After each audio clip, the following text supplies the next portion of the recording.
What's up guys, it's Ryan and you're watching Ryan Vision. If you haven't already, make sure you like the video and subscribe for more. Everything that's been done to this Jeep has been covered in a video, and everything that's going to be done will be covered in videos as well. So make sure you subscribe, that way you don't miss out on anything.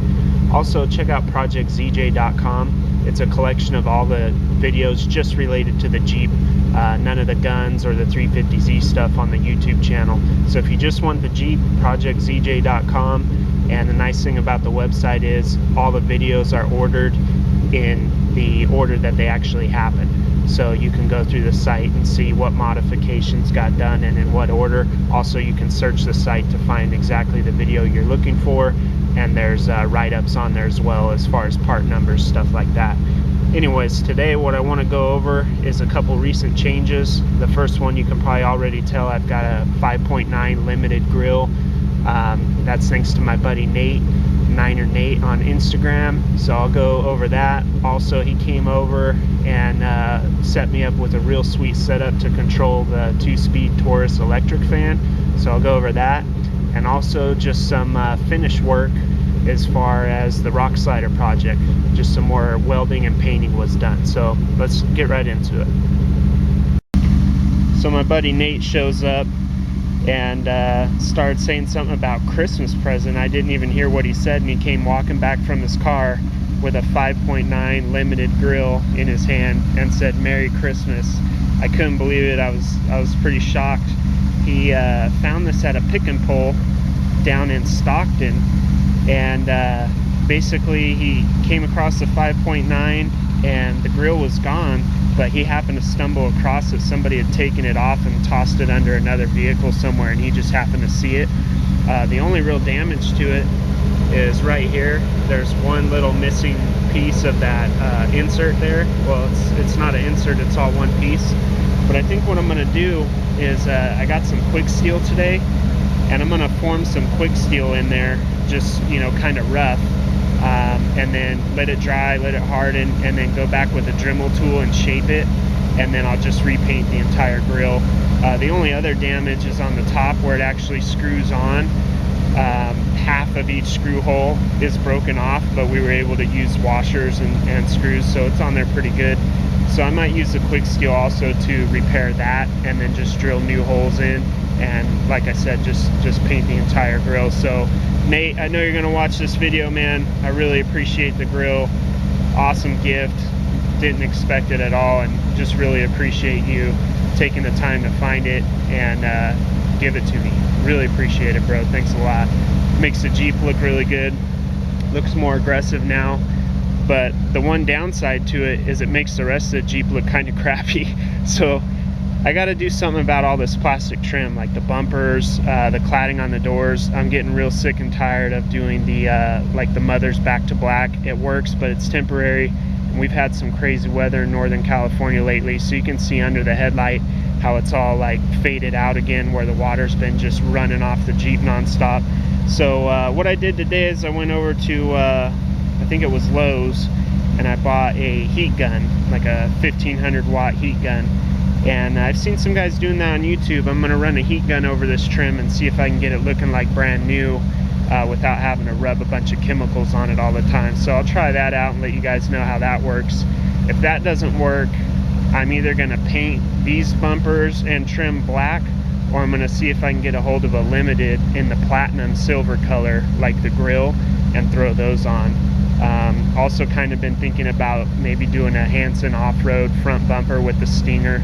Really like how that looks, so you know, that's a possibility, but still I got to figure out the door trim and the rear bumper, because I don't think I'll do both bumpers at the same time.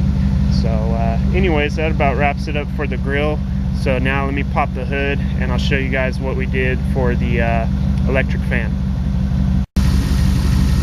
Alright, so let me show you what we got going on here. So Nate came over and he had gotten a hold of Cody, who found another 5.9 which had these, I guess you'd just call them coolant switches, coolant temp switches, because they're not really sensors. But basically it's this whole metal piece right here. It's a coupler, you can see it's clamped on. So Nate cut a section of my radiator hose out and then slipped this coupler in there, clamped onto it, and then this sensor right here, it's actually a switch, It just monitors the coolant temperature going through there, and then when the temperature gets to a certain point, it completes the circuit to the 75 amp relay over here, which is also out of a 5.9, and then that relay sends power to the Taurus fan, and right now we're just doing low speed. We did some testing, and as long as the fan's coming on and off when it should on low speed, it's all I need. I mean, this Jeep has an entirely new cooling system. I'm talking a full aluminum radiator, you know, the tanks and everything. It's a complete aluminum radiator, and new thermostat housing, new water pump, all new hoses. The system's been pressure tested and everything like that, so the cooling system's good.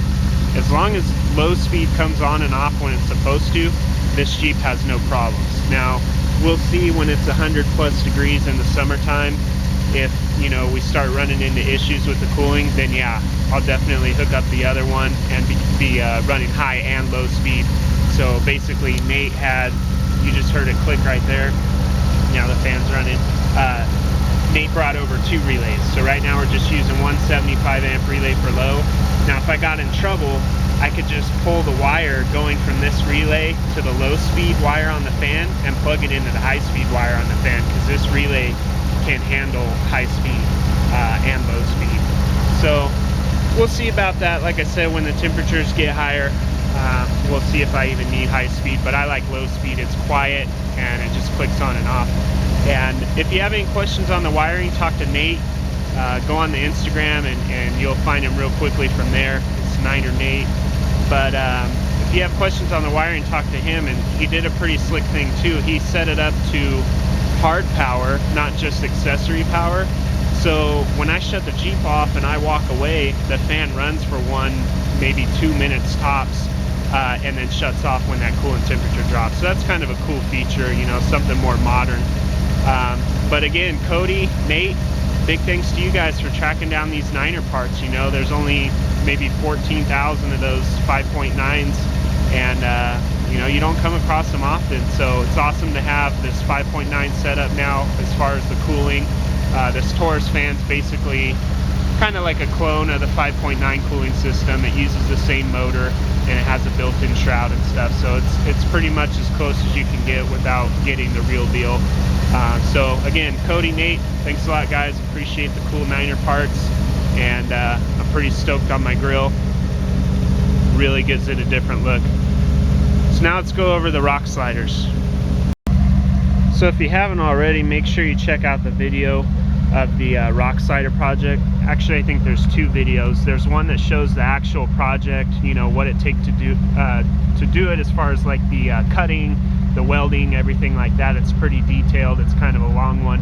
And then there's a second video just showing you the finished product, kind of giving you a walk around. Well, since that walk around video was done, did a couple other things. I went over the flat matte black with semi-gloss black. It's kind of dirty right now, but it looks a lot nicer. And also dropped by Cali Fabrication, which is local to me in Antelope, and he welded the fender to the slider and also ran a bead all the way down in the door jambs here. So this has all been welded in just to prevent moisture and dirt and stuff from building up where it shouldn't. So did a good job on that. The back. And again, just took some time masking and came in here with the semi-gloss black. So now it's just a real nice finished look. Haven't tested them out yet, but hopefully once the weather gets a little nicer, go test them out on the Rubicon. So that'll be cool. I think pretty soon in January I'm going to try to make a snow run up to Uncle Tom's cabin. So we'll see if that happens, but there's not going to be anything there to test the rock sliders out on. So probably, you know, usually sometime around May is when we try to get a Rubicon trip lined up. So this thing's ready for sure. So I'm ready to go out with more ground clearance and with these rock sliders and see how it does on the Rubicon.